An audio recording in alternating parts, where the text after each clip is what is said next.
Assalamualaikum warahmatullahi wabarakatuh. Jumpa kembali bersama Sang Hyang Cipta Rasa yang akan persembahkan kisah-kisah mistis menarik untuk menghibur teman-teman semua dimanapun berada. Sebelum ke cerita, terlebih dahulu kami ucapkan terima kasih yang sebanyak-banyaknya kepada teman-teman yang telah bergabung di channel ini. Dan bagi yang belum bergabung, silakan mampir dan berikan dukungannya dengan cara subscribe, like, komen, dan share ke teman-teman lainnya agar channel ini semakin berkembang. Dan jangan lupa aktifkan tombol loncengnya agar teman-teman tak ketinggalan cerita dari setiap video terbaru yang kami upload. Untuk menjaga privasi dalam cerita ini, nama tokoh dan tempat kejadian telah kami samarkan. Apabila ada kesamaan cerita, nama tokoh dan tempat kejadian mungkin hanya kebetulan saja. Tiga pemuda itu telah diwanti-wanti agar tak mencari burung ke hutan larangan. Namun karena keasikan, tanpa disadari, mereka malah masuk ke perkampungan yang dihuni oleh makhluk-makhluk menyeramkan. Jika saja Tuhan tak menyelamatkan mereka, kemungkinan besar mereka tak akan pernah kembali ke alam manusia. Bahkan mungkin hanya tinggal nama. Seperti apa kisah selengkapnya? Kita simak saja ceritanya. Malam hari selepas Isya, tiga orang pemuda, Dandi, Yono, dan Beni, segera bersiap-siap. Malam itu, mereka akan mencari burung ke hutan yang tak jauh dari kampung mereka. Hutan itu berada di kawasan hutan milik perhutani yang banyak ditumbuhi pohon-pohon besar dan tanaman liar lainnya. Beberapa waktu yang lalu, mereka bertiga telah menelusuri hutan yang sebagian besar telah dikelola oleh masyarakat sekitar dengan ditanami pohon-pohon kopi. Dulunya di sana banyak sekali burung yang hinggap dan bersarang. Namun, seiring banyaknya orang kampung yang mencari burung itu, membuat populasi burung di sana semakin berkurang. Sehingga mereka bertiga memutuskan untuk mencari burung jauh ke dalam hutan, yang mungkin di sana banyak terdapat burung-burung yang bagus, yang tentunya dapat dijual dengan harga yang lumayan. Sebelum berangkat, mereka telah diwanti-wanti oleh orang tua mereka agar tak mencari burung ke hutan larangan yang ditandai dengan aliran sungai kecil sebagai pembatas antara hutan larangan dan hutan masyarakat yang biasa orang-orang keluar masuk untuk mencari kayu bakar atau menyadap aren. Dandi adalah kakaknya Beni, berjalan paling depan, diikuti oleh Beni adiknya dan Yono yang masih ada hubungan kekerabatan dengan Dandi dan Beni. Langkah mereka bertiga malam itu diiringi suara binatang-binatang malam yang terus memperdengarkan suaranya tanpa henti. Penerangan lampu senter mereka mampu membelah kegelapan malam di hutan itu. Tak terasa, beberapa ekor burung telah mereka tangkap tanpa kesulitan dan dimasukkan ke dalam sangkar di punggung Yono. Sedikit mengupas tentang hutan larangan. Bukan berarti hutan larangan di sana tak boleh dimasuki oleh manusia. Hutan larangan itu tetap dalam perawatan dan penjagaan polisi hutan dari tangan-tangan jahil perusak alam, sehingga petugas itu dapat bebas keluar masuk hutan larangan tersebut. Ada satu hal lagi yang membuat hutan larangan itu terkesan menjadi sangat angker. Menurut cerita orang-orang, katanya di dalamnya terdapat beberapa pohon besar yang tinggi, dan di bawah pohon itu ada sebuah gundukan tanah yang mirip kuburan dengan ditandai dua buah batu besar sebagai nisannya. Entahlah kuburan siapa di sana.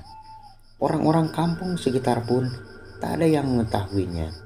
Dan katanya lagi, kuburan itu telah ada semenjak kakek nenek mereka masih ada. Dan masih menurut kata orang-orang, pernah ada orang yang tak sengaja mencari kayu bakar ke hutan larangan itu, tiba-tiba hilang dan baru ditemukan beberapa hari kemudian dengan kondisi mengenaskan. Bahkan masih menurut cerita, Ada juga orang yang melakukan pesugihan dengan mengikat perjanjian dengan penghuni hutan larangan. Kayak mendadak memang, namun 3 tahun kemudian orang tersebut malah harus menyerahkan nyawanya sebagai pengganti harta kekayaan yang ia dapat dan dinikmati selama 3 tahun tersebut. Sangat menakutkan ya teman-teman. Nah, dari cerita-cerita itulah akhirnya tak ada seorang pun yang berani masuk ke area hutan larangan itu, termasuk petugas. Ia hanya akan mengontrol dan mengawasi dari luar area tersebut. Itu Yon, ujar Benny seraya menyorotkan lampu senternya pada dahan pohon di seberang sungai kecil itu. Tampak di sana seekor burung yang hinggap. Shh, ujar Yono. Sungai itu lebarnya hanya sekitar 3 meter dengan airnya yang hanya sebatas mata kaki. Karena di dalamnya terhampar batu-batu kecil dan pasir yang membuat sungai itu menjadi tak dalam. Untuk sampai di seberang sungai, cukup melewati 3 buah batu pipih. Maka sampailah di seberang sungai tanpa kaki kebasahan air sungai. Saking asiknya mereka bertiga memperhatikan ke atas sambil menyorotkan lampu senter. Tanpa disadari, kaki mereka telah memasuki zona terlarang yang telah diwanti-wanti oleh orang tua mereka agar tak memasuki area tersebut. Burung itu masih terdengar berkicau, dan ketika disorotkan lampu senter pada burung itu, seketika burung itu terdiam dan dengan cepat Dendi naik ke pohon dan dengan mudah ia dapat menangkap burung tersebut. Setelah turun dari pohon yang tak seberapa tinggi itu, ia memasukkan burung ke dalam sangkar yang dibawa oleh Yono. Dani menyeka keringat di lehernya. Lalu, kita istirahat dulu, ujar Dandi. Mereka bertiga pun lalu duduk di bawah pohon tadi sambil meluruskan kakinya yang terasa pegal. Dapat berapa Yon kita malam ini? Tanya Dandi pada Yono. 13, jawab Yono. Mereka serentak menyorotkan lampu senternya pada sangkar dan menghitung pendapatannya malam itu. Lah, kemana burung tadi? Ujar mereka bersamaan. Ya, burung yang baru saja ditangkap dari pohon di atas mereka telah lenyap. Padahal sangkar tak ada yang rusak dan masih cukup kuat, sehingga tak ada kemungkinan jika burung tadi lepas dari sangkar. Ah, setan alas, ujar Dendi menggerutu. Baru saja Benny dan Yono hendak mengingatkan Dendi atas ucapannya itu, tiba-tiba dari balik kegelapan di atas mereka terlihat ada sepasang cahaya kuning yang membentuk seperti bulan sabit.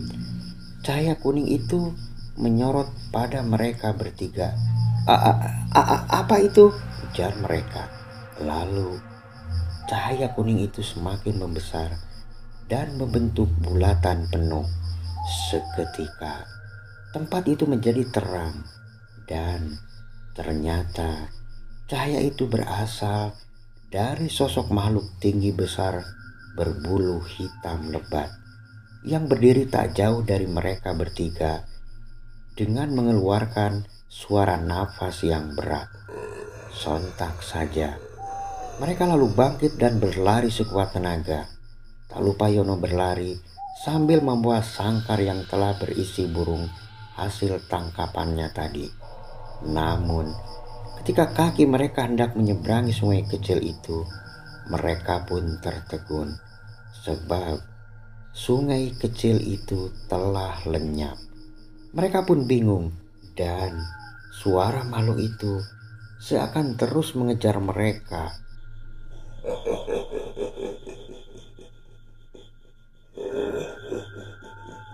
Lalu mereka pun memutar arah dan berlarian masuk lebih jauh ke dalam hutan sampai suara tawa itu tak terdengar lagi oleh mereka. Setelah memastikan aman dari kejaran makhluk tadi, mereka pun menghentikan langkah pada sebuah tanah lapang yang hanya ditumbuhi oleh rumput ilalang. Tak ada pohon-pohon besar di sana, sehingga mereka dapat menyaksikan langit yang tertutup awan hitam. Saat mereka mengatur nafasnya yang tersengal-sengal, seraya menyeka keringat yang bercucuran di wajah mereka, Yono menyorotkan lampu senternya dan, "Apa ini?" ujar Yono. Seraya terus menyorotkan lampu senternya pada rumput-rumput ilalang yang membentuk semacam garis yang terus memanjang ke arah sana. Lalu, Dandy dan Benny ikut-ikutan menyorotkan lampu senternya ke arah rumput ilalang itu. Garis itu seakan menjadi batas pemisah antara rumput segar di sebelahnya dengan rumput ilalang yang menguning dan layu di sebelahnya. Merasa ada yang aneh, Dandy berpikir sesaat. Namun Yono segera meyakinkan jika itu adalah batas tanah yang akan digarap oleh para petani. Antara bingung dan takut, apalagi jika teringat kejadian menyeramkan tadi, hati mereka pun mulai bergetar dan was-was. "Bagaimana ini?" ujar Benny gemetaran.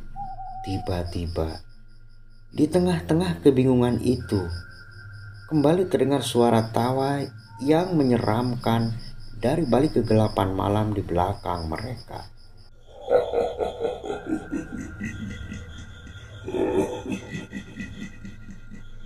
Sontak saja, tanpa pikir panjang, segera mereka berlari melewati garis rumput itu.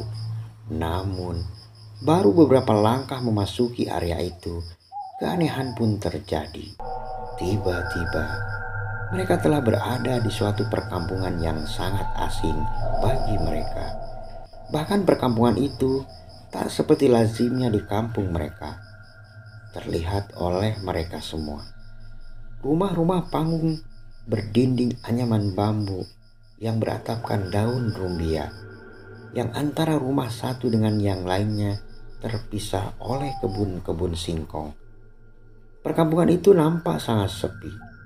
Tak ada aktivitas warga saat itu. Dan yang paling aneh adalah tak terdengar suara-suara apapun di sana. Semuanya sunyi senyap. Bahkan pohon-pohon kecil yang biasanya bergoyang tertiup angin hanya diam, tak ada pergerakan sedikit pun. Lalu, kemana para penduduk kampung itu?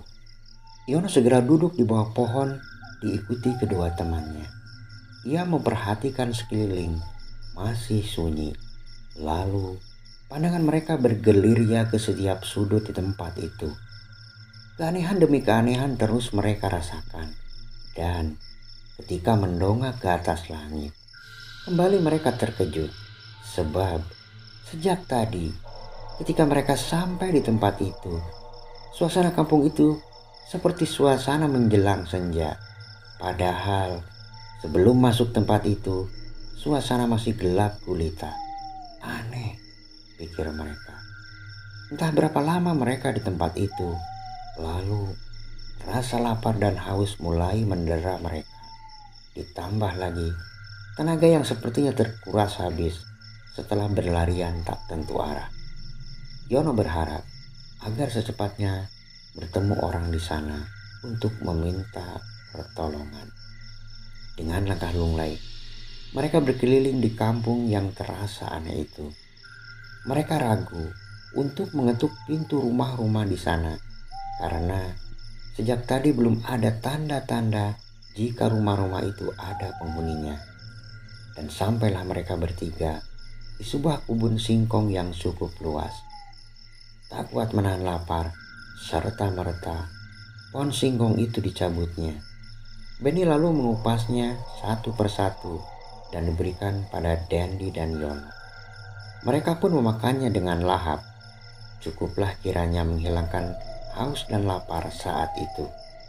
Nah, baru saja mereka hendak menghabiskan singkong di tangannya, tiba-tiba pintu rumah-rumah misterius itu terbuka seketika. Lalu berhamburan sosok-sosok yang sangat aneh dan mengerikan ke arah tiga pemuda itu. Ada yang kakinya satu, namun mampu berjalan cepat. Ada yang tangannya 3, berteriak-teriak tak jelas dengan suara parau, seraya mengancungkan senjata ke arah pemuda-pemuda itu. Dan yang paling mengerikan adalah tampak sosok-sosok manusia dengan kepala babi hutan, dengan taring melengkung tajam di sela mulutnya yang meneteskan air liur. Secepat kilat, 3 pemuda itu mengambil langkah 1000 berlarian menjauhi tempat tersebut. Sosok-sosok makhluk itu terus mengejar mereka dengan suara-suara yang sangat menakutkan. Yono mulai kelelahan. Segera 2 temannya menarik tangannya dan menariknya agar lebih cepat keluar dari tempat tersebut. Tak dapat dibayangkan betapa panik dan takutnya mereka saat itu. Akhirnya, tenaga mereka pun telah terkuras habis. Sementara sosok-sosok makhluk mengerikan itu semakin mendekat ke arah mereka. Namun rupanya Tuhan menyelamatkan mereka. Tiba-tiba sayup-sayup dari kejauhan terdengar suara azan berkumandang. Sosok-sosok makhluk itu menghentikan langkahnya saat dan seperti ada kekuatan baru, ketiga pemuda itu kembali berlari mendekat ke arah suara azan. Dan makhluk-makhluk itu kembali mengejar mereka. Dan sampailah mereka bertiga di tempat di mana tempo hari mereka masuk tempat itu, yaitu batas rumput yang membentuk garis memanjang. Begitu langkah mereka keluar dari garis itu, tiba-tiba mereka telah berada di hutan yang gelap. Namun dari arah depan terdengar suara orang-orang ramai memanggil nama mereka sambil menyorotkan lampu senter pada mereka bertiga. Mereka berlari mendekati orang-orang tersebut. "Itu pak, itu pak," jar seseorang. "Benny, Dendi, Yon." Orang-orang itu terus memanggil-manggil dan sampailah Yono, Dendi, dan Benny di aliran sungai kecil dekat sebuah pohon. Di seberang sungai, ramai orang berteriak-teriak sambil menyorotkan lampu senternya. Begitu sampai di seberang sungai kecil itu, mereka pun ambruk dan pingsan. Lalu, para warga kampung segera mengangkat dan menggotong bergantian para pemuda itu diantar ke rumah masing-masing. Orang tua mereka dan para warga mengucap syukur atas kepulangan mereka yang telah menghilang selama 7 hari 7 malam di hutan larangan. Padahal mereka tersesat di hutan itu hanya semalam saja. Sebuah kisah menyeramkan yang jangan pernah terulang lagi dalam hidup mereka. Dan dari kejadian menyeramkan yang menimpa mereka itulah akhirnya menghentikan kebiasaan mereka untuk tak pergi malam-malam ke hutan tersebut.